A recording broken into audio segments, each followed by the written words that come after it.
makers, providers, clients, and researchers, model development, local implementation, and evaluation framework, and continue to refine things at that proof of concept level.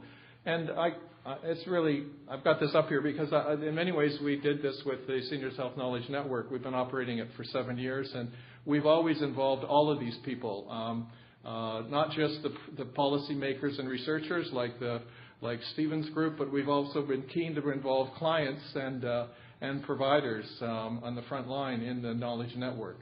And then there's the issue of once you think you've got something like Interact that might work, then you have to implement it. And again, it comes back to the context. You've got to have governance, performance management, et cetera, to implement, and receptivity by the organization. And then you have to see how well it's doing with continuous quality improvement activities and feedback. And then you do this further in terms of thinking about the evaluation framework, conceptual framework you're using, and plan that, and then you go back to the drawing board and you keep going around the circle. So that's another way to think about it, and it involves a lot of people. But so I've shown you 3 models, and I've talked about the 4th one, the parish model. But you've got lots you can choose from, and I leave it to you. Basically, the conclusion, I think, of implementation science is that it's a very complex process, and if you can find a way that works in your organization using any one or more of these models, then that's the way to go. Just a couple of slides about the Seniors Health Knowledge Network. The way we're thinking about things now, we've got 2 approaches, a top-down and bottom-up approach. So the top-down approach is that we acknowledge that activities are evidence-based, relevant, and sustainable to embed changes in policy and practice is where we want to go. And that aligning network themes and activities with organizations like CCACs, the Ministry, and LINS, including the new senior strategy, is the way to go. And so we've identified 5 areas that we think would be important: falls prevention, palliative end-of-life care, improving community care, and dementia and mental health and addictions, and basically what Interact's about, the better assessment of people through assessment of people with multiple chronic diseases. So if you want to talk to me about that after, I can tell you more about that. Informing and modifying legislation, updating policy and accreditation tools, and to reflect new and existing evidence are all important things to do. Lois Crow's in the front here. We have a big project then we have a poster and a desk about the regulations or lack of them for influenza immunization amongst healthcare personnel. That's a really exciting field for us right now because British Columbia has introduced a regulation, and we've done all this research, and now it's coming to fruition, at least in one province. Whether Ontario will ever catch up is another question. We'll go into that.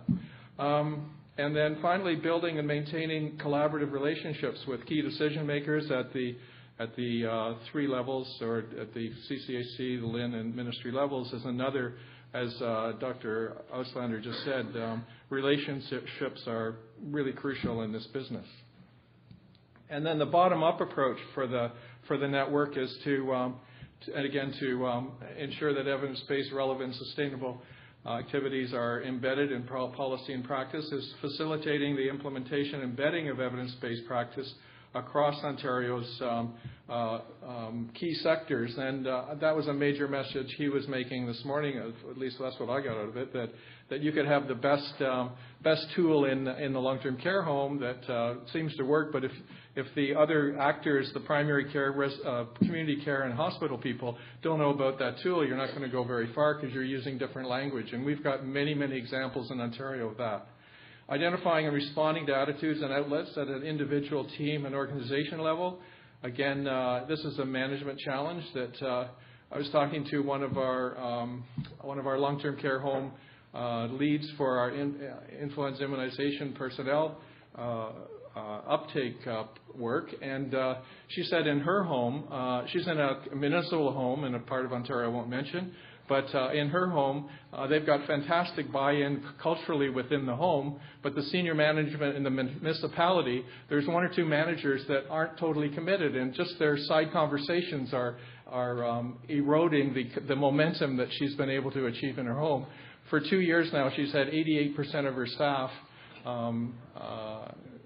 immunized, and that's pretty high. That's a pretty high standard in the province, but she's worried about the senior management and the culture in the home and the attitudes, not just of her peers, but the leadership that we know now is really, really important. And then finally, the network activities for each of these 5 areas are designed so that they can be introduced by system leaders and presented to organizations to further the uptake of evidence-informed practice. So one of the things that we've been doing is developing with, again, the influenza project as a guide for leaders to use and understand. If you have to embrace the leadership. If you don't do that, then we know that you're not going to be quite as successful if you didn't do that. So just to review again the presentation objectives, I'm done. We wanted to present the challenges to improving knowledge translation exchange for seniors care, briefly discuss the models of implementation and change, and outline 2 approaches that we've used with the Seniors Health Knowledge Network, but we've got 3 speakers, so I'm sure we'll hear some other solutions or answers to this. Just leave with the Don Berwick and his Don Berwick isms, which I think are kind of neat. Culture has evidence for breakfast. Soon is not time, and some is not a number. But if you don't understand that, then we'll have to have another talk. And so I'd just like to thank you. And this is an advertisement for the Seniors Health Knowledge Network.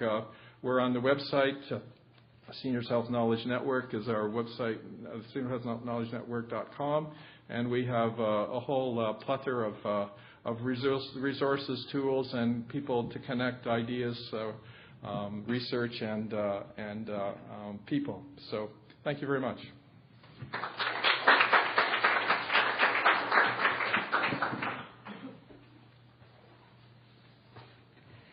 Thank you, Professor Chambers. Our next speaker will be Stephen Sammis from the Canadian Foundation of Healthcare Improvement. He'll be speaking to us with respect to CFHI's approach to healthcare improvement. Stephen Sammis is the Vice President of Programs at the Canadian Foundation for Healthcare Improvement. Stephen Sammis has a strong reputation in health research and policy, population health, and evidence information policy development to improve Canada's health system and ultimately the health of Canadians. Stephen applies more than 15 years' experience in research, policy development, knowledge exchange, partnership development, and advocacy in the healthcare sector. Prior to the Canadian Health Services Research Foundation, he was Director of Health Policy at the Heart and Stroke Foundation of Canada. And he managed research and analysis at the Canadian Institute for Health Information. Before moving to Ottawa in 2000, he was a health research and policy consultant in British Columbia, where, among other things, he co-authored BC's framework for action on HIV/AIDS. Stephen holds a master's degree in sociology from Simon Fraser University in British Columbia, and began his career in health policy and research as a coordinator of research projects at AIDS Vancouver Island in Victoria, BC. Please join me in welcoming Stephen.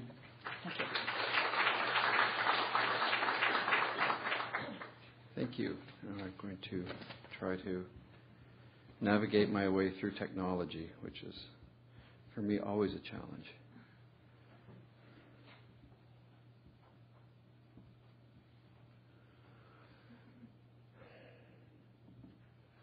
Nope.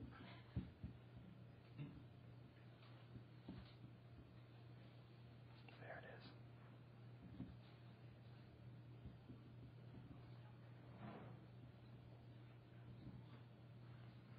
I may need some help up here, because I don't know how to do this. It was loaded.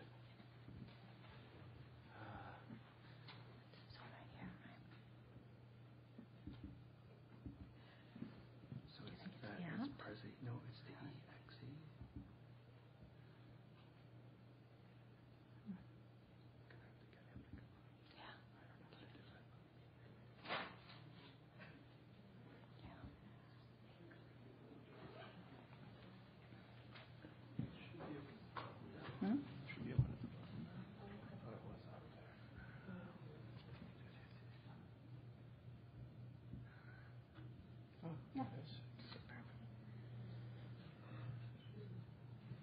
Thank you. Everyone else always makes technology look so simple, and I make it look so difficult. Welcome, everyone. Thank you for the opportunity to be here today and to the Ontario Long-Term Care Association. I want to talk a little bit about what we're doing at the Canadian Foundation for Healthcare Improvement on trying to move evidence into action and pick up actually on a couple of things that Larry mentioned at the outset.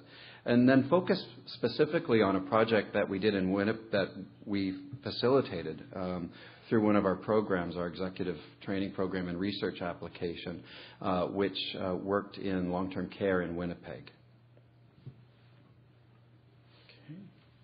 Nope, I'll do what Larry did.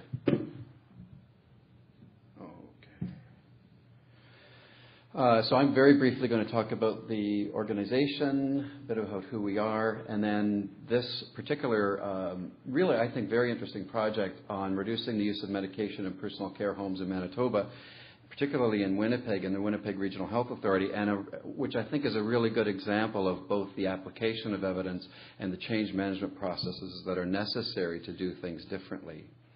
At the Foundation, our mission is to accelerate healthcare improvement for Canadians, and we do that by working with people directly delivering care to really try to convert evidence and innovative practices into action, basically.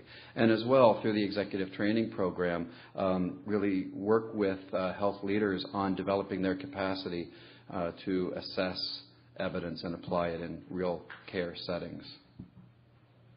We have 3 goals as an organization, really to improve value for money in healthcare, to help our systems become more patient and family-centered, and to help promote more coordinated, better integrated care across the continuum. And we recognize that we can't do any of that or can't achieve any of those goals unless we're working really closely with people who actually provide care, since we don't provide any care ourselves.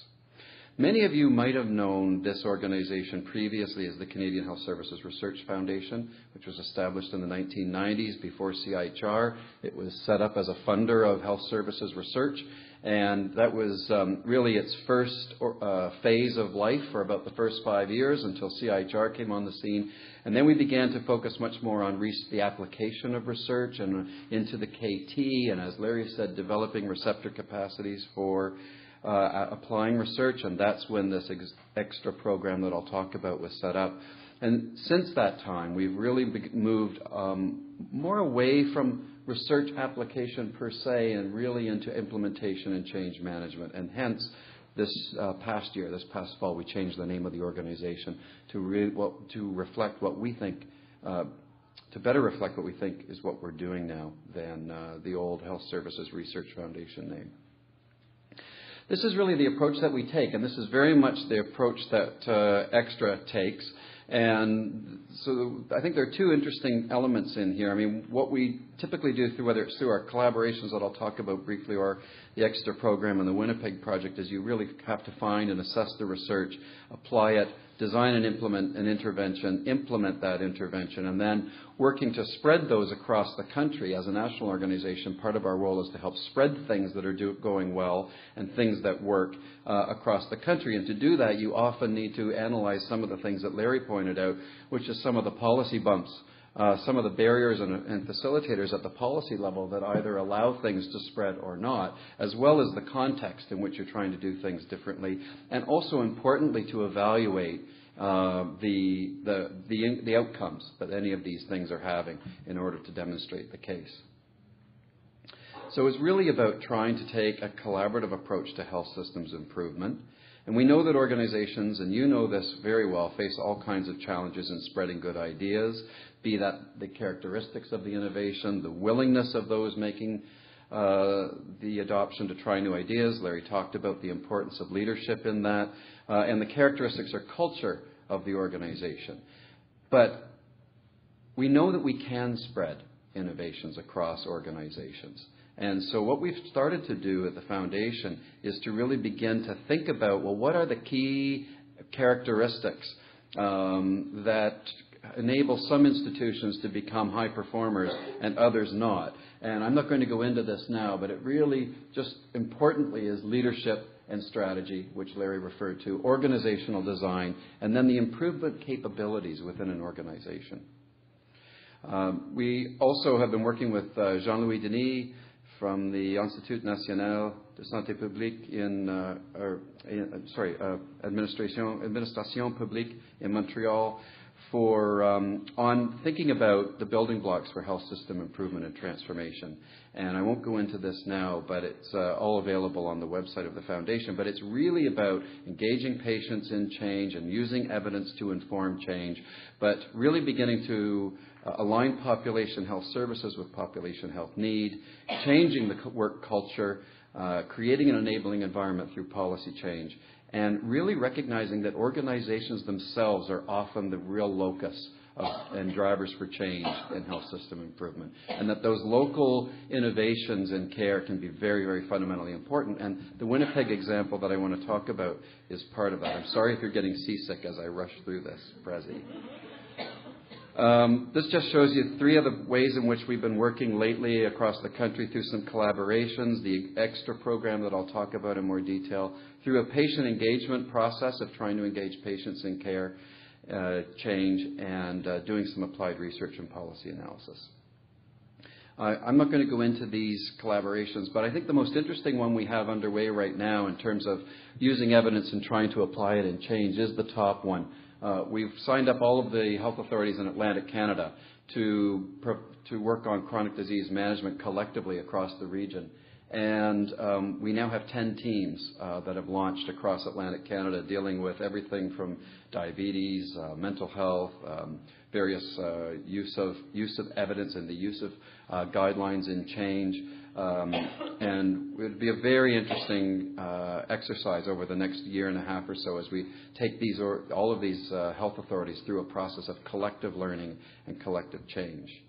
The other one that I just flipped over that's quite interesting is a group of 17 patient engagement projects across the country, the first 10 of which have just finished in December of 2012. And that basically is asking two questions.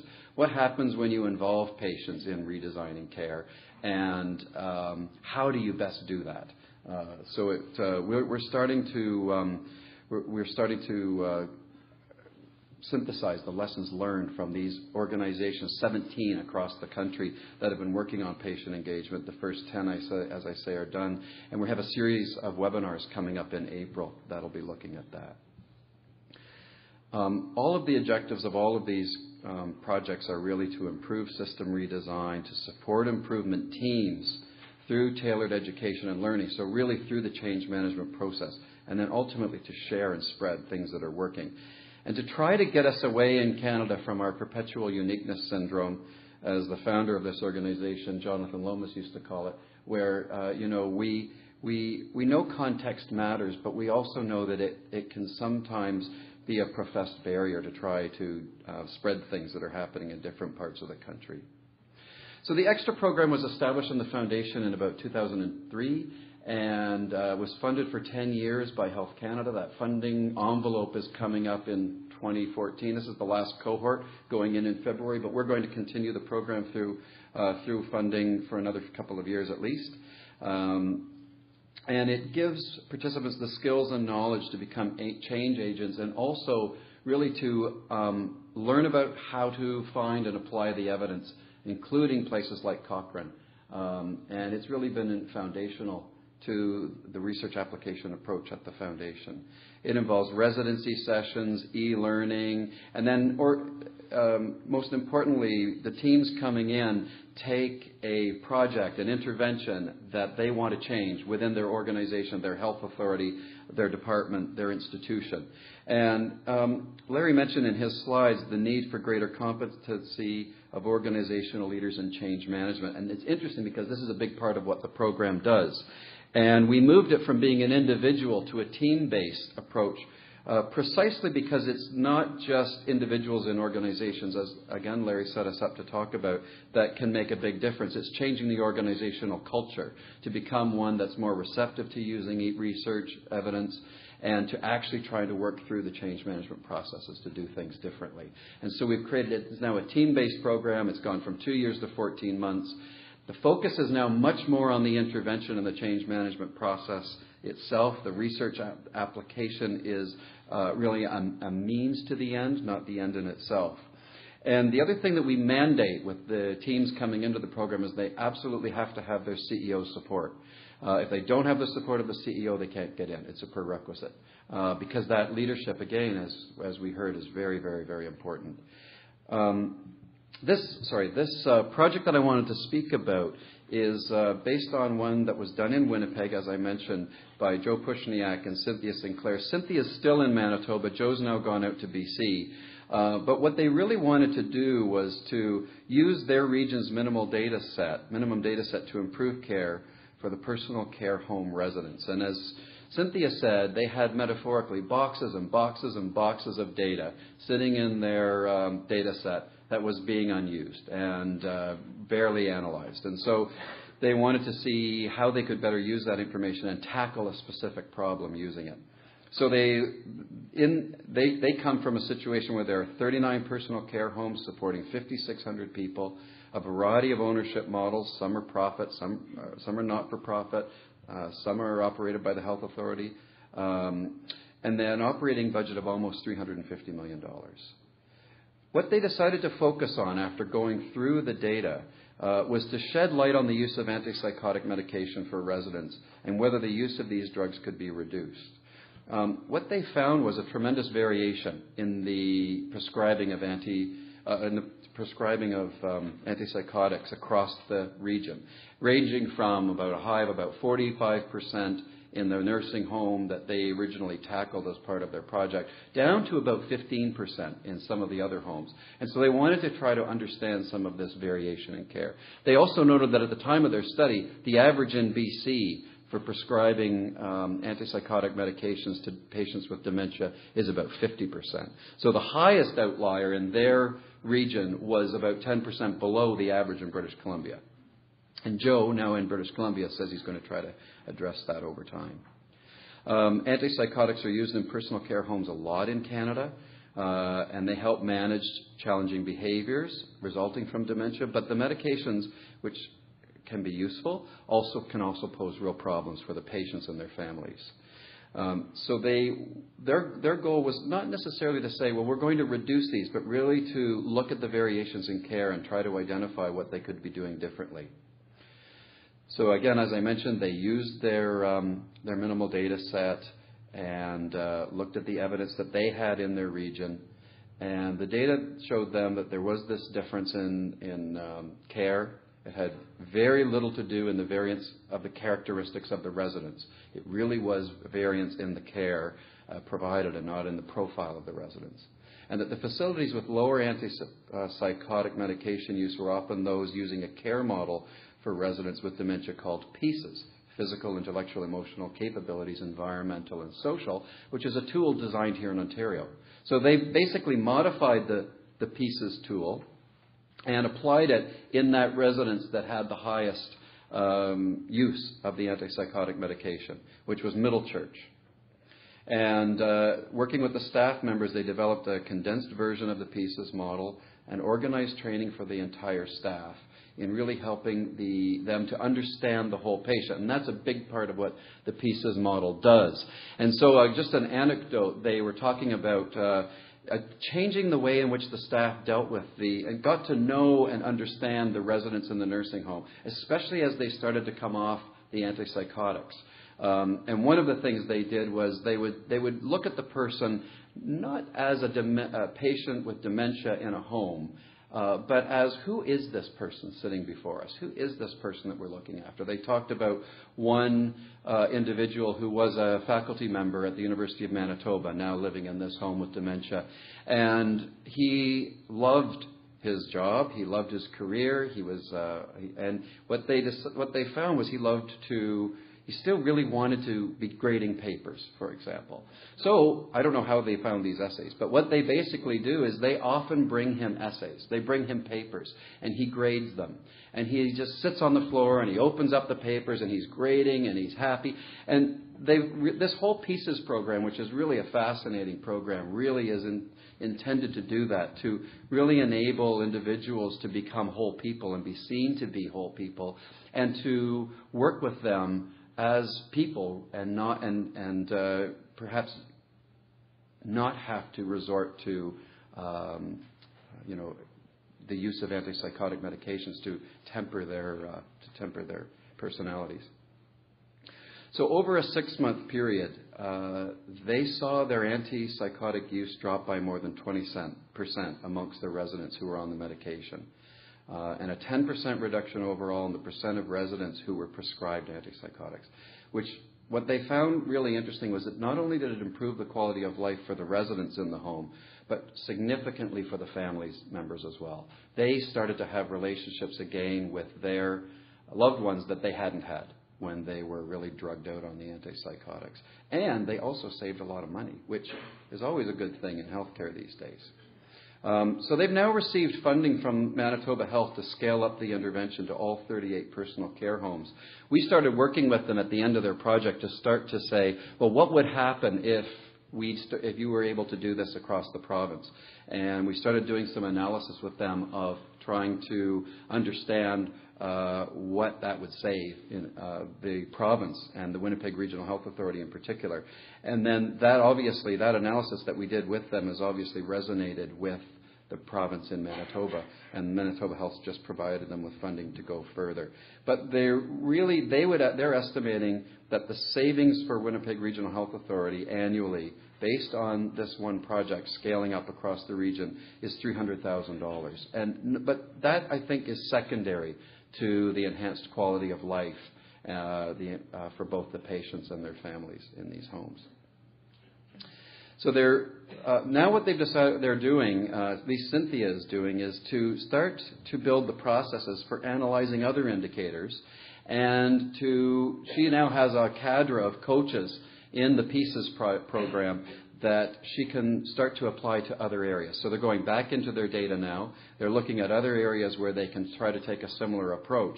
And as you can see here, they're looking at behavioral management, ulcer reduction, pressure ulcer reductions, falls prevention, and other areas of medication management. And this is a really good example, I think, of where you have a program supported by evidence, but I think the important thing here, we would argue that, and she would say, there were 2 key elements of her success in this area, she and Joe. One was that they went through the program, which enabled them with the coaching and mentoring to actually go through the change management process, because that's the hardest part. Finding the evidence can be a challenge, but once you have it, actually implementing it is always a challenge. The other thing that she said is really crucial is and this is key for knowledge exchange anywhere, it's that peer support that you get from being part of a cadre of people going through a program trying to do the same thing. So she was part of a group of probably about 30 other people who were going through the program at the same time, working on very different things, but supporting each other as they went through the change process in their institutions. And as she said recently when I spoke to her, most importantly, challenging each other to do better, challenging each other's assumptions and challenging each other in the ways in which they were approaching their projects. And I think we need to think about that in terms of KT overall. It is really challenging to do things alone, and the more we can work together and support each other in applying knowledge and change processes, that's really important, which is why associations like the one Larry was talking about are really important. So I wanted to just mention that this will be coming up on call. We'll be featuring Cynthia and the work that she's doing, as well as some of the really interesting lessons learned from the patient engagement work coming up. And you can find that on the website of the organization. Thank you.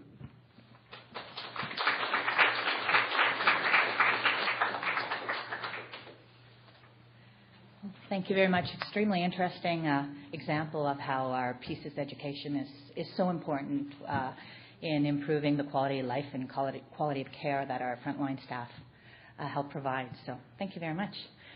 Our next speaker is Kira Keown. Am I pronouncing it correctly? Okay, great. Kira is the Senior Advisor for Knowledge Transfer at the CIHR Institute for Aging. Kira joined the Canadian Institute of Health Research's Knowledge Translation Branch in the role of Senior Advisor in early 2011. Within her current role, she is responsible for the open access portfolio, institutional KT support, and support of end-of-grant reporting initiatives. Prior to working at CIHR, Kira worked as the Knowledge Transfer and Exchange Associate at the Institute for Work and Health, where she managed stakeholder networks, engaged stakeholders in various research projects, and disseminated research evidence to appropriate audiences. Kira holds a Bachelor of Science from the University of Ottawa and a Master of Science from the University of Guelph. Please join me in welcoming Kira.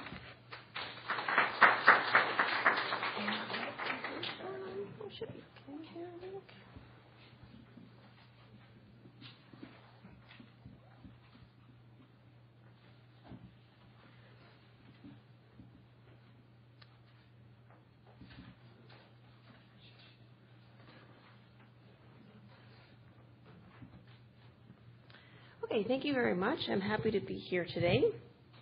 So as mentioned, I'm from CIHR, so I'll be speaking from a slightly different perspective to knowledge translation, but I think it fits nicely with the two presentations so far. So for those of you that are not as familiar, CIHR is Canada's primary healthcare funding agency. So our mandate is to excel according to internationally accepted standards of scientific excellence in the creation of new knowledge and its translation into improved health for Canadians, more effective health services and products, and a strengthened Canadian healthcare system. So we're composed of 13 virtual institutes and provide leadership and support to over 14,000 health researchers and trainees across the country. So here's just an illustration of the 13 institutes. As mentioned, they are virtual, so they exist wherever the scientific director exists, so it's in many universities across the country. The institute that might be of most interest to this group is our Institute of Aging, which is one of the groups I support. And this institute was established to support research to promote healthy aging and to address causes, prevention, screening, diagnosis, treatment, support systems, and palliation for a wide range of conditions associated with aging. And its goal is to improve the quality of life and health of older Canadians by understanding and addressing or preventing the consequences of a wide range of factors associated with aging. So as with all of our institutes at CIHR, Institute of Aging has its own call for funding opportunities, so it might be an interesting organization to stay in touch with as far as different opportunities and requests for proposals that come along. So skipping ahead into knowledge translation itself, as is the topic of our panel today. So the way we define knowledge translation at CIHR is as a dynamic and iterative process that includes synthesis, dissemination, exchange, and ethically sound application of knowledge to improve the health of Canadians, provide more effective health services and products, and strengthen the healthcare system. So simply put, knowledge translation is about raising knowledge users' awareness of research findings and facilitating the use of those findings to improve health and healthcare systems. So it's about bridging that no-do gap and moving knowledge into action. So we have two types of KT at CIHR. One that we refer to as end-of-grant KT. So when the researcher develops and implements a plan for making the knowledge users aware of knowledge generated through their research project. So at the outset of many project requirements and proposals, a researcher is required to talk about what they plan to do with the research findings. And so that's our end-of-grant KT. And the second is integrated KT, or IKT. And this is a research approach that engages knowledge users throughout the process of the project. So it's a good opportunity for partners to be working with researchers collaboratively. And just to clarify, from CIHR's perspective, a knowledge user is an individual who is likely to be able to use the knowledge generated through research to make informed decisions about health policies, programs, or practices. So I'll just go through each of IKT and end-of-grant KT separately. And again, speaking from the funder perspective, so thinking of things as far as research proposals are concerned. So within a proposal for IKT, the researcher should demonstrate that the project has been shaped by participating knowledge users and responds to their knowledge needs. So we have several, depending on the program, different requirements for partnering. And the following four factors should be considered when developing such an approach. So the research question, the approach, feasibility, and outcomes. So this is a snapshot of a table that's from a larger document that I have.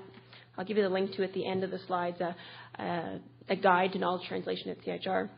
And so this is just looking at the research question aspect. And of course, all research proposals are going to include a research question. But for an IKT project, what we really mean is we'd like the researchers to be clear about the origin of the research. So why is it interesting? Who's interested in it? How do knowledge user partners view it? And what potential benefit does it bring to knowledge users? So really that potential impact of a research project. So I've just included one quick example here, which perhaps many of you are familiar with, impacts of policy and quality improvement on the determinants of quality in Ontario long-term care. So this is a currently funded project. And in this case, the research team makes a strong case for the need to evaluate the effects that different approaches to quality assurance and improvement are having on resident outcomes. And the project will also study how long-term care homes respond to these programs and observe changes in staff outcomes. So for feasibility, I just want to give some examples of the type of partners that are involved in this project for those of you from organizations that may be interested in partnering with researchers. So this team includes Health Quality Ontario, Ontario Association of Nonprofit Homes and Services for Seniors, Ontario Long-Term Care Association, Ontario Ministry of Health and Long-Term Care, and the Seniors Health Knowledge Network. And this project will describe the effects in Ontario and offer lessons to other provinces and jurisdictions regarding the effects of regulation. So just an example of the type of projects that can be funded. And then for end of grant KT, this covers any activity aimed at disseminating, diffusing, or applying the results of research. And of course, within an IKT project, we'd still be looking for an end of grant plan for that particular project. The methods range from simple communication activities to more intensive knowledge application efforts such as workshops, academic detailing, and tool development. And when there are potential knowledge user audiences beyond the research community, end-of-grant KT activities should be more intensive and emphasize non-academic modes of communication.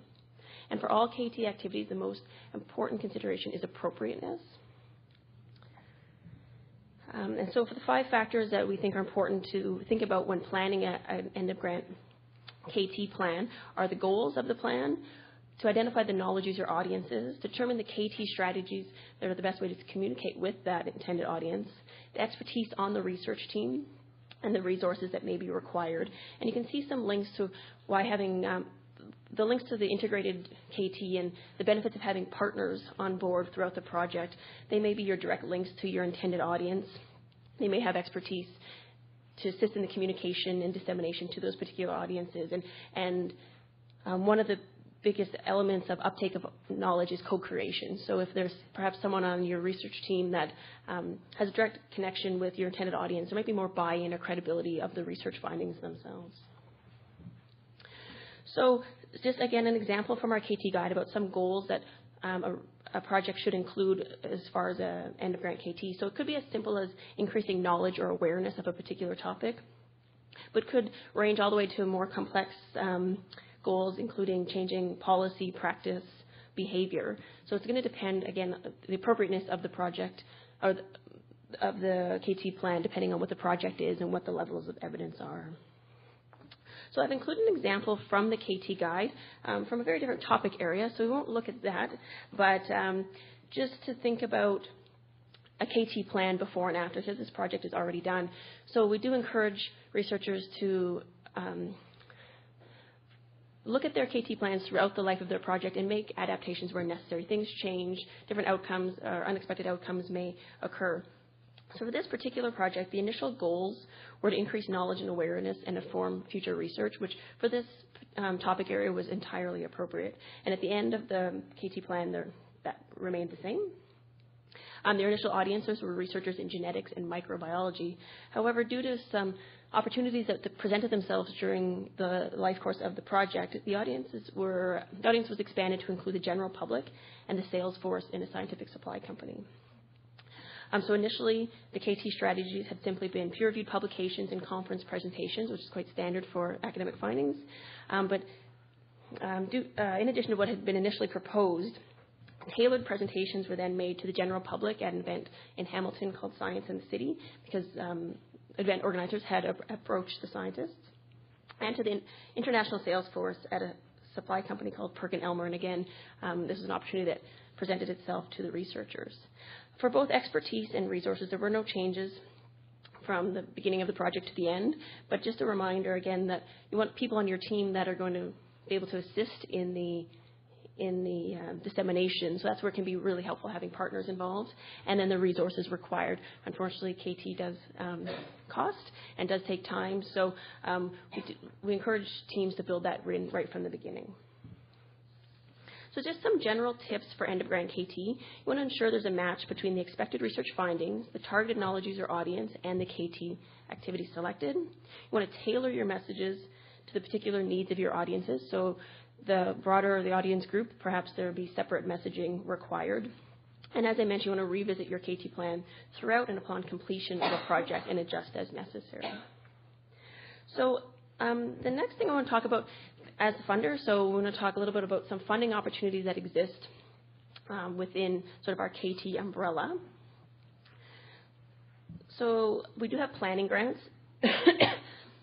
to support planning activities, partnership development, or increasing teams' understandings of health research landscape that will contribute to the advancement of research. So a grant like this might be a good first step before different partners come together to apply for larger grants. So I've included some examples from sort of the long-term care sector. So there's up to $25,000 available for one-year projects. We have knowledge syntheses, which are meant to map the state of knowledge on a particular topic. So these can be a really great tool to inform decision makers about existing or lack of evidence to inform their decision, and can guide researchers down into new areas for primary research. So again, some examples of syntheses that we've funded and the amounts of funding available, depending if it's a full synthesis or a scoping review, so a more preliminary look at the literature. We also have knowledge to action grants. So the goal of these are to accelerate KT by linking researchers and knowledge users to move knowledge into action and to learn more about knowledge application through the process.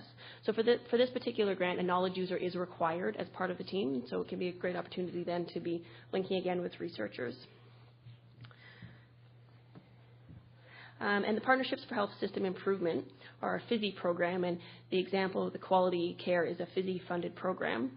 And the purpose of these funding opportunities are to support teams of researchers and decision makers interested in conducting applied health research that will be useful to health system managers or policy makers and strengthen the Canadian healthcare system.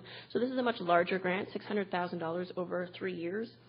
And one of the unique features of this program is that applicants must find a minimum of 20% of their total budget from their partnering organization. So there's a commitment from the partners that they're providing funding or in-kind support.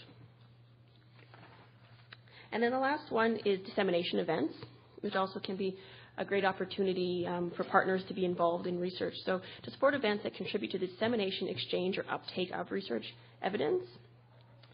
And this can be something that maybe is an add-on to an existing conference opportunity. And so it's, again, $25,000 for up to 1 year. And so that's all I want to say about funding opportunities. So the last thing I just want to mention is some resources we do have. The first one, the Guide to Knowledge Translation Planning, is our latest guide, which then talks about in detail about the integrated and end-of-grant KT. But we have several other items that are all available to be downloaded. And also we do have some KT casebooks, so looking at successful KT-funded grants and the work that has been done. And also for anyone who's interested in applying for grants, and there's also resources including writing letters of support, which could be useful for both a researcher to understand, but also the knowledge user partner that would be providing their letter. There's certain things that peer reviewers, of course, are looking for in the process. So it can be a good resources for people interested in getting involved in research. And that's it, I think.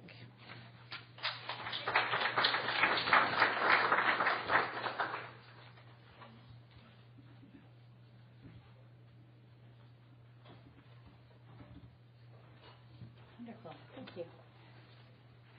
Thank you so much for that very practical information that we could all use, and hopefully we'll have a couple of people that will take you up on your information and your offer to go forward. That leads nicely into our fourth speaker, who is Jeanette O'Leary, the CEO of Shalom Village. Jeanette has been part of the Shalom Village staff and leadership team since 1997. She began her career at Shalom Village as a clinical leader and registered nurse and has held positions of increasing leadership and accountability over the past 13 years, including executive coach long-term care for Shalom Original and Shalom 2, executive coach of the Ruth Sherman Center for Research and Education, and most recently as the chief operating coach, Health, a role that provides leadership for the healthcare programs of Shalom Village and the staff who deliver nursing and personal care to the residents.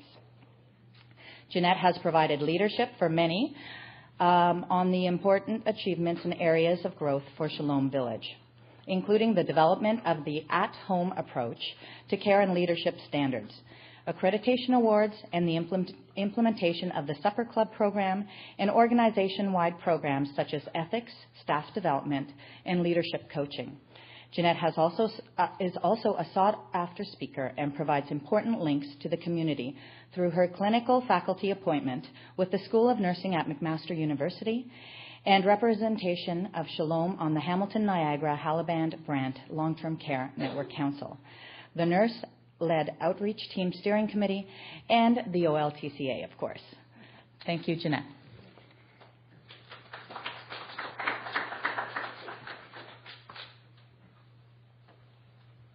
Thank you, Ruth. Good morning, everybody. Just going to get it to the full screen here. Now I see everyone's struggling with a mouse because you can't really land on it very easily. Okay, there we go.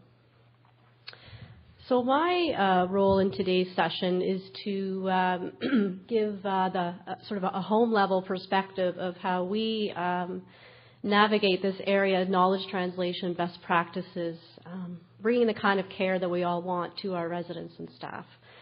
And the title was given to me by Paul, and it actually really helped to focus me when I was designing the presentation for today. And so it's bringing practice to evidence and then also evidence to practice. And what this really speaks to me is that as homes, as places where residents live and where staff work to care for them, is that we have kind of a dual responsibility. One is to, of course, use the evidence that is out there that has been created by researchers who are passionate about good care for our residents. But we also have a responsibility as a sector to sort of give back to those researchers by participating in projects, by contributing questions that have been unanswered up to this point or have not been as answered as well as we need them to be when we're confronted with those individual residents and their complex needs right in front of us. So I'm going to speak to both of those perspectives. Just a little bit about who Shalom Village is. We are a community of services for frail adults, and we have a whole continuum of services, which we're very fortunate to have. So we have supportive housing. We have 81 supportive housing apartments. We have 127 long-term care beds. This also includes a convalescent care program. We have adult day programs and also a community-based fitness club. So we have a whole continuum of services, and we're able to create a real community for residents who live at Shalom Village. We're founded by the Jewish community of Hamilton to fulfill the commandment of honoring your father and your mother. And I put it out there because it's a profound piece of what we do every day. It is our vision, it is our values, and it guides a lot of what I'm going to talk about today in terms of always seeking excellence in the best care possible, because that is the ultimate way to honor those who you love. We are also an organization that is committed to our residents, as I had mentioned, and continuously seeking excellence and innovation. You heard in my introduction that we have coaching sort of terms for our leadership positions, and that's, we kind of laugh about, we have to translate those for other people, but really it puts it out there that we have a true coaching type of model and that we actively work every day to coach and help our frontline teams to provide that at-home experience for our residents. In our leadership, we focus on relationships, coaching, and possibilities, and you'll see that a little later when I talk about how we try to bring evidence to life and to the level of resident care. I want to spend a few minutes talking about strategic direction. Now, I don't want to make this into an MBA lecture about the importance of strategy, but it is, as I've sort of moved up in the organization, and OLTC has an old bio, so I need to rectify that. That's what I get for not sending one recent in. But as I've moved into the CEO position, this notion of understanding what your strategy and what your vision is so important. You've heard a recurring theme of leadership, of top-level leader support, CEOs, whatever the person may be in your organization. And so as a long-term care, seniors care organization, we are clearly dedicated to use of evidence, best practices, and helping to create and sustain that. So what I put up here is what I call Jeanette's marching orders, and this is sort of a direct quote from our what our board calls their end policies, which is sort of a governance term for, you're basically what do you stand for as an organization. And it is that we will be on the leading edge of long-term care, working together with research and education. I won't read through it. And you will see at the end that quality improvement process will be inherent in all strategic areas and projects. And what you will see throughout my presentation is that that knowledge translation evidence is not done in a vacuum, but for us in long-term care, quality improvement has become a very powerful tool. Now I'm really conscious of that word tool after listening to Dr. Auslander this morning, because I guess it's not a tool, but quality improvement is a critical piece that we're all mandated to do, we all want to do, and it can be a way to sort of align and bring all of these things together. And so that is in our strategic direction. A little bit more about how that direction leads into some priorities for myself and my senior team and the frontline staff. So excellence in QI processes and outcomes. And this has been a journey that we've been on. Many of you operated in long-term care when residents first came out a number of years ago.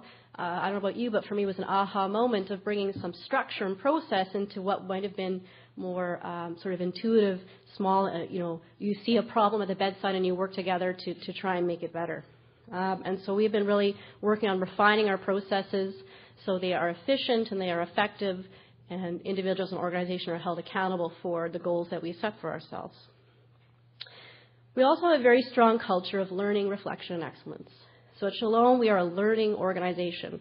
And whenever we run into an issue where maybe things didn't go quite as we would want them to do, or if we have an outcome that we're not proud of or that was not what we wanted for our residents and what they didn't want for themselves, is that it's an opportunity to learn and grow and reflect. It's not about blame. Of course, you want to take accountability and say you're sorry and do all those things, but it's about how can we move forward. And people can't opt out of that process. Nobody is allowed to say, oh, I'm perfect, I'm right, it was not me. No, there's always a room for improvement and looking for ways you can be better. And that's a key piece of the culture. That's something that I practice personally myself and that I expect and try and will support everyone else in doing. The focus for me right now in the last couple years has been to renew and forge new partnerships for education and research and innovation. And I'll talk a little bit about that at the end of the presentation. And a key priority, a tactic, if you will, is all of our registered nurses and our coaches are provided with ongoing leadership coaching to help focus on relationship building at the resident bedside. So I stole the term bridge the gap from Larry's presentation because that was sort of what I was trying to demonstrate today, is how we try to bridge that gap. And we're not consistently successful at that, but we're always working hard at it. I have to confess that our approach is profoundly atheoretical. It's not based on a review of the literature of knowledge transfer models, and perhaps that's something that we will look at, but really it's been a process over many years of how we have come to implement projects and good ideas. What I really want to talk about is not so much individual projects per se. There's one example I'm going to give that we're working on now, but how do we create a platform for sustainability, right? Not a flash in the pan. When I think about your Manitoba project, I'm sure a piece of that was, yes, you can work concentratedly on one project and make a positive outcome, but how do you create a platform, sustainability in your organization? That's really what I'm going to talk about today in more detail, what we do at Shalom Village for that. So the first piece of that really is that our value of being an organization committed to excellence and learning is at the forefront of every conversation between staff and leaders. So we're always focusing on how can we do better, what are the possibilities for our residents and for our teams when we face an issue. The leadership coaching is a key piece of that. And what we're really doing right now with that, I mean, this has been a long evolution. We started this back in 2002, this leadership coaching. And where it came from is we had a very challenging family member who intimidated the staff on a daily basis, myself included, and it paralyzed the efforts of the team to kind of get on with the day. And so we had brought in a coach, Marilyn Neufeld, and she worked with us to help give us, to take us away from that deer in headlight sort of look and bring us to competent practitioners who are confident but compassionate in the face of tremendous grief and anger of a particular family member. And it's morphed over the years, and now what we're really focusing on is quality improvement in particular. And so our registered nurses, when they are in coaching, they really focus on a particular project, and not the what of the project, but the how, in terms of how they keep themselves accountable, motivate teams, et cetera. And so what you'll see is that the use of knowledge and evidence is one piece of it, but the how, in terms of how you have a relationship with your frontline team members, your PSWs, to make that happen, is a really key piece of that process. A key piece that has really made this work for us is we have, and we're continuously developing, a core group of individuals who have the following characteristics. So they have expertise and networks in the care of the frail elderly. They work at the bedside. They're not in a corporate office. They're not far away, but they are intimately familiar with the residents and the staff on a day-to-day basis. They have a relationship with each other. It's not just, here's the program, make it happen. It's, here it is, and let's do it together. They have knowledge and knowing how to seek out and use knowledge and evidence. So that's not something that, if you think about nurses, not every nurse working in our sector has that ability. Yes, young, new, baccalaureate trained nurses have that, but a lot of our workforce do not have that ability innately without some coaching and training. They disseminate this knowledge to others, and they are given time to do this work. This is their role description. So we have educators, we have master's prepared nurses, or a clinical nurse, like an advanced practice nurse role, and this is part of their responsibility is to do this work. One thing I really wanted to focus is that we partner consistently with other content experts who help us provide the best care possible. I've created a laundry list here of what we have in Hamilton, and I recognize that we are very fortunate in Hamilton to have an amazing supportive community for the care of seniors, and not all of you who live and work in smaller centres across Ontario have that. But for example, we have tremendously skilled geriatric psychiatrists. The Alzheimer's Society, and in particular, I'm thinking of the psychogeriatric resource consultants who are out there. There are RNO best practice coordinators, nurse-led outreach teams, HQO, Residents First, QI coaches. I'm not sure what they're calling themselves right now, but there are people out there who do that. And they want to help you, and they want to help your residents. And what I was thinking is, you can't be the expert in everything. No home is going to know all of the best practices for every single piece, or what is the latest evidence. But there are people out there who do, and you need to engage them and bring them along with you. A key piece, and we've really been working on this over the years, is we used to have larger in-services and education. That doesn't really work. It's about in-the-moment education. When there is a problem, when something is going on, as a leader, you need to be aware of it. So you have to be in tune with what's going on. And then you need to be able to provide in-the-moment education and coaching for frontline staff. So you talk about SBAR. Lori mentioned we were so fortunate to have her for Shalom Village for many years. I would give anything to give her back, but she's quite settled at Ryerson. And we did develop this notion of SBAR, and we have regular SBAR huddle meetings. Basically, you bring the care team together, and you bring them up, and you bring it. And you pair up the meeting with a challenge that you're currently facing with a resident. And so everyone gets to bring forth their ideas of how it could help. The expert knowledge broker sort of person, whether that's the nurse or the educator or the director of care, can bring forth that small piece of evidence. And it's small. It's broken in small chunks. So if you think about falls prevention, or injury prevention really is more, I think, the business we're in than fall prevention per se. But is that hip protectors, and so every new resident who comes in gets hip protectors. So it's small pieces of what are larger strategies brought in for individual residents. I read an article a long time ago. For a time, I did work in a clinical nurse specialist role at Shalom Village, and it was quite influential on me. And if I was much smarter, I'd be able to find that article and have a reference and look for it about that. But it talked about, as an advanced practice nurse, you can do with people or you can do for people. And so if you're doing for, you're not helping to build sustainability and capacity. But if you do it with people, that's very powerful. I'll think back when Lori worked at Shalom Village, her main area of expertise now and then is the care of people who have dementia, in particular, providing support for people with challenging behaviors. And she would just get right in there and help guide the staff and do it with them. Her office was up on the floor right next to residents' rooms, and so she was just able to bring that evidence right to the bedside. I remember one time we had sort of a team-building exercise, and we were talking about all the great things about Shalom Village. And Lori was there at the time, and she was doing her PhD. And one of the great things about Shalom Village is that we had PhDs who cleaned up poop. And so it was just meant to be a little joke to say that she was not afraid to get in there and work with the staff, because you can clean up poop in a really bad way or in a really expert kind of way, depending on what the resident is facing it with. And so that was the point of that, and that's what we've always tried to focus on, is that we're in there doing with coaching and guiding. I want to talk briefly about an example of how we're trying to integrate QI and best practices and all the many masters that we need to meet in long-term care. So this is just a little diagram that I drew. And at the top, the goal is the best care possible, right? We want to have the resident have the best experience possible. And so this particular project is around skin and wound care. One of the things we noticed is that our incidence of residents who are progressing from a stage 1 ulcer and we're moving on to stage 2 and above was increasing. And there was a trend line that we were not happy with. There was a couple of individual resident situations where we did not do as good a job as we could have in keeping that ulcer at a stage 1, and it did progress on to a higher stage.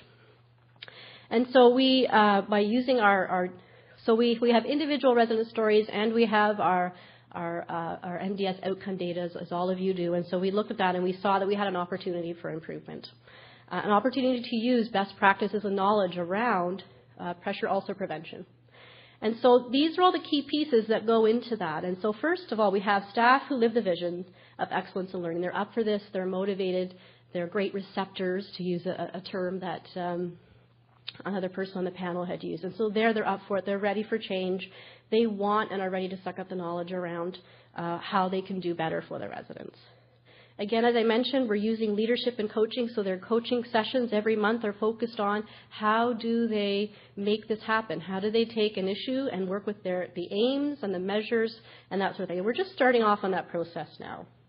We have access to content experts for best practice, reviewing our policies, our processes, can we do anything better? And so that includes some of our executive coaches who have their masters in nursing and expertise in that, and also one of our staff nurses who's doing the I forget what it's called, but it's the big Canadian wound care course. It's quite an undertaking that she's doing.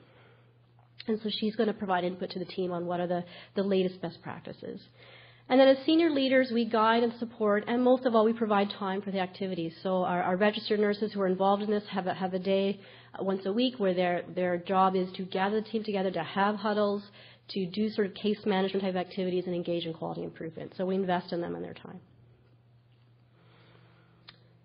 I just sort of threw this in there because I really wanted to talk about some areas that we've really focused on over the years in terms of being very focused to make sure that we use the best practices possible. And you'll see on the one side I have a diagram to say that I think in all of these areas, there's areas where there's evidence to be used, and I think there's also opportunities for us as a sector to contribute to the researchers of questions and dilemmas that we're still plagued with despite a lot of the evidence that's out there. So, for example, fall injury prevention. I love to hear Dr. Auslander say this morning that we can't prevent all falls in long-term care. And I think that's the key thing, because we set ourselves up for failure when we talk about fall prevention.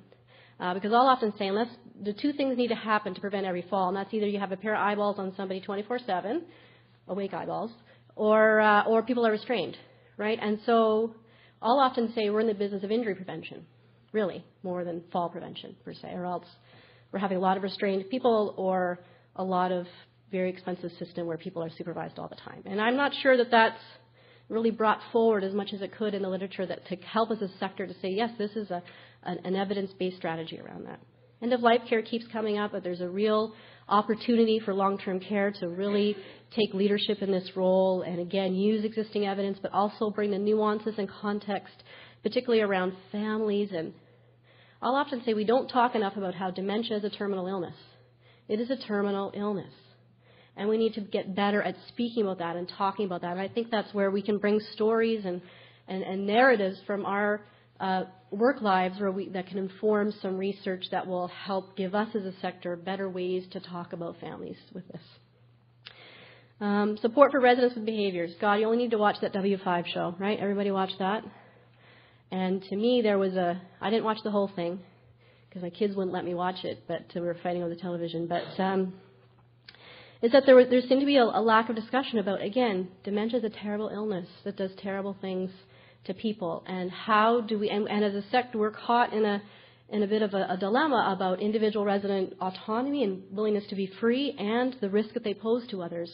And I think that's I don't know how you study that, but I don't know what the ideas are, but there needs to be more support for us as a sector to say it is a best practice to do A, B, and C to help balance those competing ethical priorities we have. I can't say enough about staff education, development, relationship building, leadership coaching. You know, again, one of the things that I feel really good at Shalom Village is having very positive relationships with family. We're not perfect. We make mistakes. We have many of the same bad outcomes that you see on the front page of the Toronto Star. What I do believe we do well is communicate, support our families. I don't think any of my families would go to the police or go to W5 because we would have been able to help them through that process, be accountable for ourselves, and also work to improve it. And so, again, I think, and this work is going on now. I wasn't able to make the conference yesterday, but I know many of the long-term care centers for learning, research, and innovation are starting to look at these things. And so I just put that out there as key areas where I think as a sector we need to have the best evidence possible, and it's a partnership both ways in this. Some secrets to success that any home can do, no matter your resource level.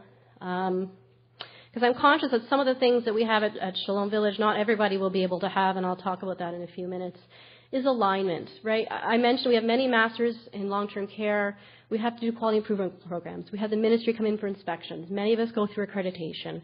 We have family councils and family satisfaction. It seems overwhelming, but you can use one or two simple processes to achieve all the outcomes expected by these. It's very easy. And I encourage you to focus on your quality improvement process because that's a key where you can bring everything together. I'm looking at Wendy over there because she's going to talk later. Her and I know each other. But and you've probably found that quality is the key. If you have a robust quality improvement system, you can meet all the goals of those different masters that you have can be met by using one particular process. And I encourage each home to develop a way of doing that. Paying attention. What is important to you personally as a leader? Leadership, a very wise woman once said to me, leadership is about paying attention. What are you paying attention to? A good example for us is ER transfers, right? Transfers to acute care. And I think of this example because of what Dr. Auslander was talking this morning is, we, like all of you, went into Residents First, and one of the project was ER transfers. And so our team worked on that. We collected a lot of data. We didn't really have a profound change idea, to tell you the truth. We spent more time collecting data than actually introducing a particular intervention. But our numbers went down, down, down, down, down, down, down. And what that was a result of, we talked about it. I paid attention to it. Pat Morton was paying attention to it. Our directors of care were paying attention to it. We developed little processes where nurses had to call our management on call, not our physician on call, but our management on call person, which is one of 4 expert care practitioners in our organization to sort of talk things through. So we did some small little PDSA things, I suppose, but it was really just about paying attention to that. Everybody knew that it was important. This is why. We talked about it at meetings. And so if I'm paying attention to it, other people are going to pay attention to it. I'm very conscious that my role as a CEO, so if you're an administrator or a director of care, if you're paying attention to something, your staff are going to be watching you paying attention to it, and hopefully we'll get them thinking about it. I can't stress that more. You need to invest in your teams. People need to be time to be given work to do around knowledge translation, quality improvement. I don't know how every home is going to have a different way of doing that, whether that's a particular person or your nurses get particular days or whatever that looks like, but it can't be done off the side of your desk. Someone needs to have focused time to do this work. And it's an ongoing, everyday effort. It's not about one project. It's about how do you sustain it. I've been rereading Jim Collins' book. He has that notion of the flywheel, right? It's an everyday thing. Now, it's not quite the same thing because his flywheel eventually turns, and ours needs to keep to be pushing, but it's this notion of an everyday cycle that you need to go on. Some special Shalom secrets, just to say that I want to acknowledge and I'm aware of the things that we have, the resources, the blessings that we have as an organization. One is that we live in a university town. We're right down the street from an amazing health science organization, McMaster University, and so we are affiliated with them. Our executive coaches, myself, our family physicians are all faculty in the School of Nursing and the Department of Family Medicine, and this helps us access students who come in regularly. Currently there are 3 master's prepared nurses, myself included, who are as part of our team, and we act as internal knowledge brokers, and that is a key advantage that we have. And we also have donor support of programs and individuals, and so I'm cognizant that not every place has that opportunity, but we do, and we're very thankful for it. A little bit about practice to evidence. So this is currently a strategic focus for us, and I'm actively seeking partnerships with researchers to share and build upon our successes and the noted gaps that we have, both ourselves and what we think exists across the broader sector. A particular interest of ours at Shalom Village is palliative end-of-life care. We think it fits nicely with the spiritual aspect of our organization, and it's something that a donor in particular has supported us with a large donation. And so I'm seeking partnerships with the university and looking to develop formal sharing of individuals to sort of further on the already good work that has been done by, for example, Mary Lou Kelly and her group, and just adding more to that. And again, I spoke of this already, is we need, the research community needs what I believe is our collective expertise about which best practices work and which need more refinement. And this, for our context, and that's critical for the care of our future residents and our reputation as a sector. You know, every time we see W5 programs or Toronto Star articles, we always need to look in the mirror and say, what do we need to do differently? And a way of doing that is, what questions are unanswered? What dilemmas do we have?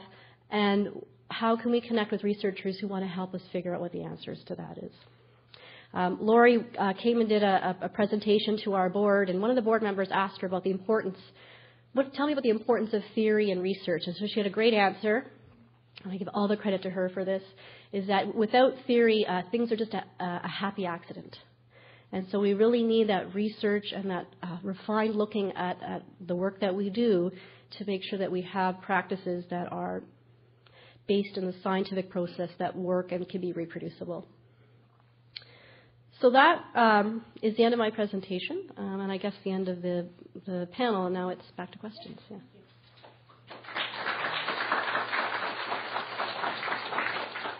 Thank you, Jeanette. Extremely interesting, especially as being executive director of another ethno-specific home that provides continuum of care. It's very good to hear what you're doing at Shalom Village. We do have a couple of minutes to address some questions from the audience. If you do have a question, I'll run over with the microphone, and if you could please introduce yourself and who you're addressing the question to, that would be super.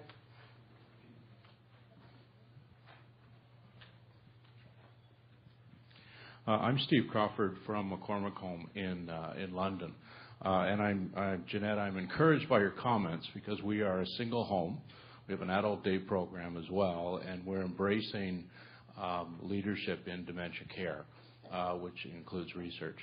So I was going to ask, is it even worth trying? But you've answered that question, and I'm very encouraged by what you say.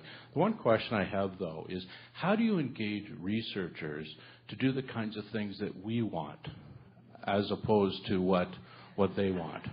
That's actually something I've struggled with, and I've really just been strategic, and I know people who are interested in what I'm doing, what I'm interested in, so I've just kind of hooked up with them. So one example is palliative care, and there's a Sharon Kasalainen, who's a researcher in the School of Nursing. We're interested in the same things. We have collaborative on projects. So it's difficult and challenging, but I think they're out there. You just kind of have to look for them and develop relationships. And I'm sort of fortunate because I am on the faculty, so I'll go to different events and lunch and learns, things that I really have no time for, but help me network with people. It's coming to days like this. It's talking to the Schlegels to see who they're working with, and I've even thought, I haven't had to do this, but because of my faculty, I might sort of go and say, well, I might go and do a pitch to one of their team meetings and say, this is what I'm interested in, this is some challenges I've had, and just sort of see what. So you're in London, so you might want to, ring up somebody at the School of Nursing or the Department of Family Medicine, or because they have a medical school, they've got everything there, and just see who's there doing what. So it's just been a fortunate alignment. I didn't have to kind of go digging for something, but I thought about what would be my strategies if I did have to do that. Yeah. Paul Catherine McWilliam. Are there any other questions?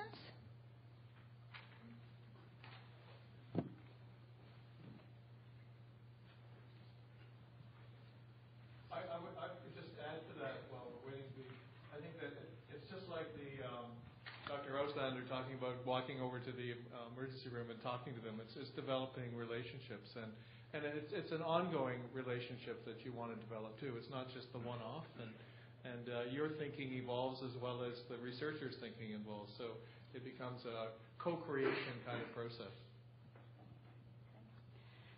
Hi, I'm Aura Kagan from the Aphasia Institute. So thanks for the interesting lot of talks.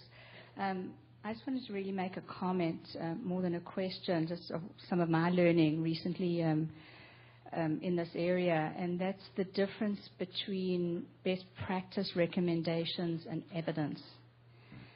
For people struggling with what to do.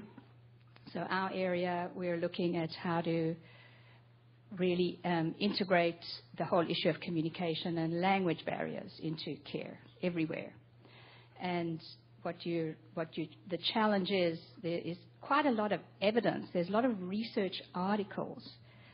What's lacking are those best practice recommendations that have integrated it all, using systematic reviews or whatever is the best process, that tell those of us kind of working on the ground, this is what you do. This is actually the best practice. So I think that's really something as a whole field that's important for everyone. And the other thing that I learned was very new to me is that certainly with the stroke best practice recommendations, I learned about a phrase they use, and Larry, maybe you'd know this better than I do. I don't know if it's just them. But this phrase they use is a system driver. And what they look at with their best practice recommendations is that there's certain things where there's evidence. You're looking for level 1 evidence, a randomized trial, etc. There are other things where there are no-brainers that get included in a best practice recommendation. So calling 911 with a code for stroke, for example. You don't need a randomized trial for that to land up in a best practice. When you look at the collected wisdom in a room like this, there's some of those things that should be in best practice recommendations. And of course, from my perspective, I'm hoping that some of those can be about reducing language barriers. So listening to the last talk, when you look at end-of-life care, how does someone with a language barrier, whether it's stroke and aphasia or the person doesn't speak English, how do they discuss that? There are methods, there's research out there about that, but it's not finding its way into practice. So anyone who's interested in contacting me about that, I'd be interested, and certainly we work very much within a knowledge translation model.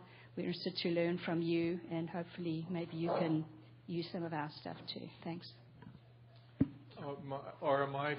I'm a fan of Mary Lou, who's sitting over here, who's the guru on taking systematic information and producing it into a 1 or 2 pager, her best practice bloggers, for example.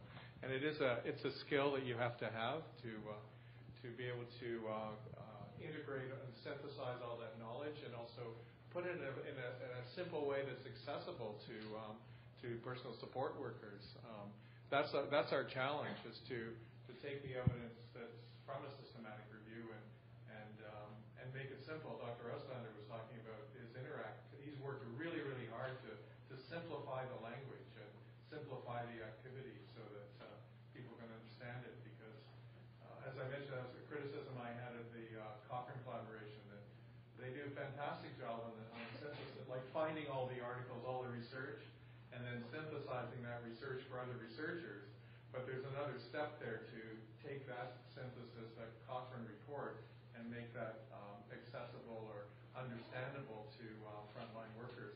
And then further to that, we have there's a lot of research now that's been done showing, including my colleague Jamie Conklin at Concordia University. He studied our long-term care home staff about how they got meaning out of their knowledge and used it in practice.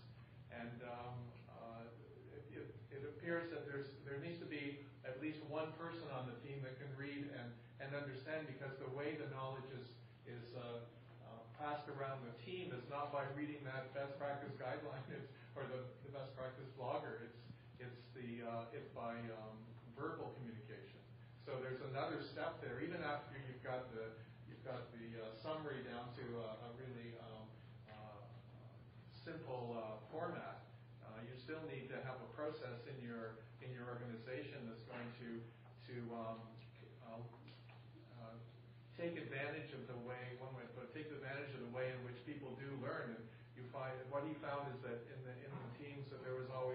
one person, or there were people who, if you want to call them opinion makers, and that person wasn't a manager. In fact, it was a person that was acknowledged by the rest of the staff who would filter what the manager said.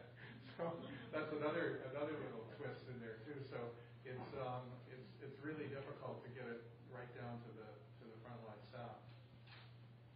Maybe we'll squeeze in one more quick question. Hello, thank you very much for your talks. I thought they were great. My name's Sue Shipley. I'm a palliative care consultant in the Niagara region. And I just wanted to say to Jeanette, thank you so much for identifying end-of-life care in long-term care, because it's a huge, it's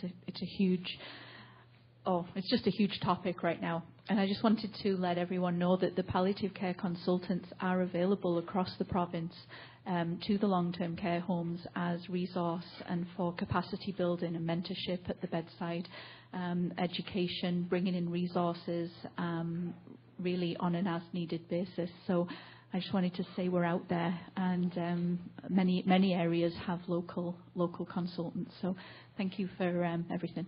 Okay. I was planning on adding those because I know we have an HHC, but I didn't know if they were province-wide or not. I didn't have time to research that. Yes, thank you. They're on our list of people we talk to. Thank you. Okay, well, I think we're running just a couple of minutes late, which was my main job here, but I guess I'm not the best at that. Of course, on behalf of OLTCA and everybody here, I'd like to thank all of our speakers. I myself personally am motivated, and it was very inspirational to hear everything and put it together on how something might go forward. So I thank you very much. We will be wrapping up, and I believe that you're all invited to lunch in the ballroom upstairs. So please enjoy your afternoon. Thank you.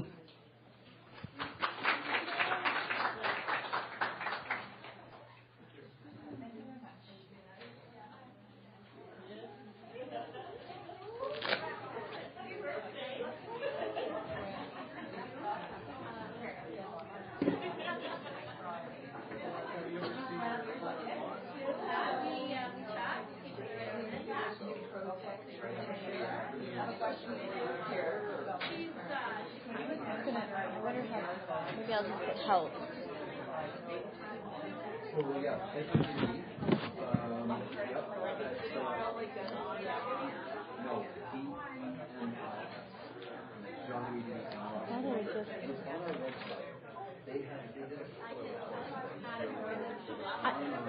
You know what? Pardon? Are you Sue? Sue, I'm Julie.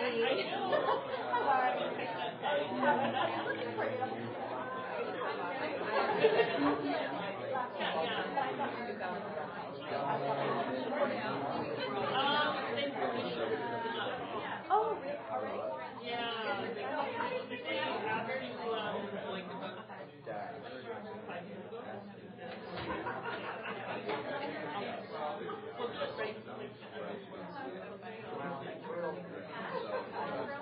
You go in there and you'll I just want to make sure. Is that okay? No,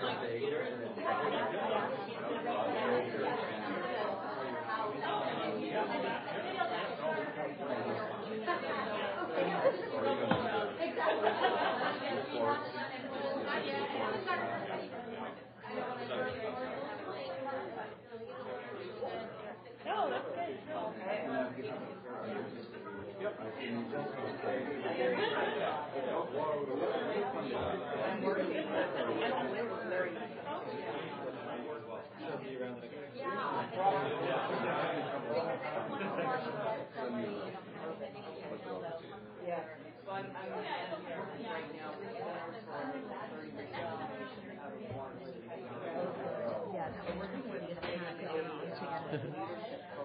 I just have to check my phone to make sure that they actually show up on the screen. Nice to know it's covered. Usually when it can't go wrong, it does. Nice to know it's covered and running smoothly. Exactly. Anyway. Exactly. Is it the ORC? Yeah. All right. That's autism there, right? Good.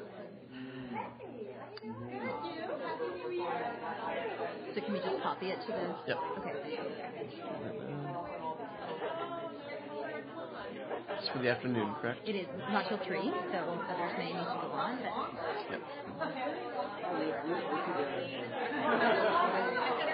Did you put it on twice? Different persons. Different version? Sorry, different persons. Okay. Sorry, All right. see you So that's good. Okay. Can we just show me how to do this? Because I'm really bad. Yep. It'll probably be, when you come up, it'll probably be down. Open it up. Okay, and how do we make it full screen? Easiest is to push F5. Okay, let's do that and see. I just want to quickly check this, and then how do I'm not going to use that. I don't like this. Sure. No worries. Do I just hit, what, enter? Yeah. Enter works or the arrow.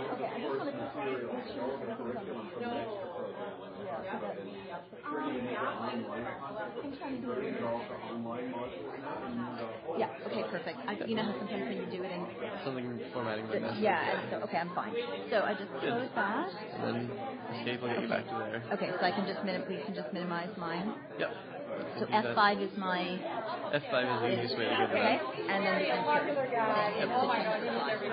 Yep. Yep. Okay. Thank you. Should be alright. I'll come up if you have any trouble. Please. Yep. Let me inject that for you. We're good to go. Here. Not a problem.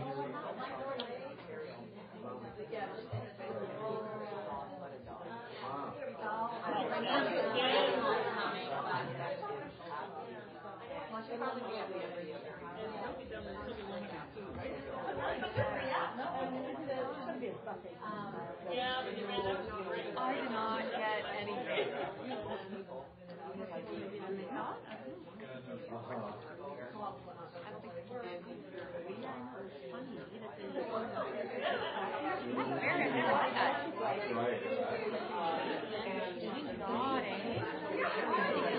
Honestly, it's me fidgeting. Yeah. So if I'm okay so I can just kind of turn.